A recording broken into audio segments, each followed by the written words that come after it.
सर्लाही प्रतिनिधि सभा सांसद अमरेश नारायण सिंह किछ दिन पहिने प्रतिनिधि सभा में महोत्तरी जिला के विषय में बात रखलखिन जे महोत्तरी जिला के दिन दिन पछाड़ल जा रहल छै। हुनकर आरोप छलनि जे राज्य द्वारा महोत्तरी जिला के दिन से दिन पछाड़ल जा रहल छै, चाहे वो विकास निर्माण के काज हुए या जे हुए।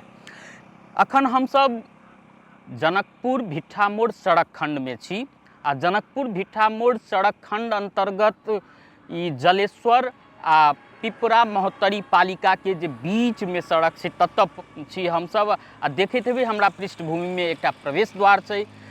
महोत्तरी जिला में जाहिठाम विकास निर्माण के काज सब एकदम ठप छै, ओहिठाम देखबै जे जलेश्वर नगर पालिका ई प्रवेश द्वार बनेने छै। जलेश्वर नगर पालिका जोड़ऽ वाला जतेक सड़क खंड सब छै सब ठाम प्रवेश द्वार सब बनौने छै। एक किस्म से कहि सकै छी जे जलेश्वर नगर पालिका प्रवेश द्वार में धनिक छै। ई प्रवेश द्वार महोत्तरी के पिपरा गाँव पालिका आ महोत्तरी गाँव पालिका के जोड़ै छै।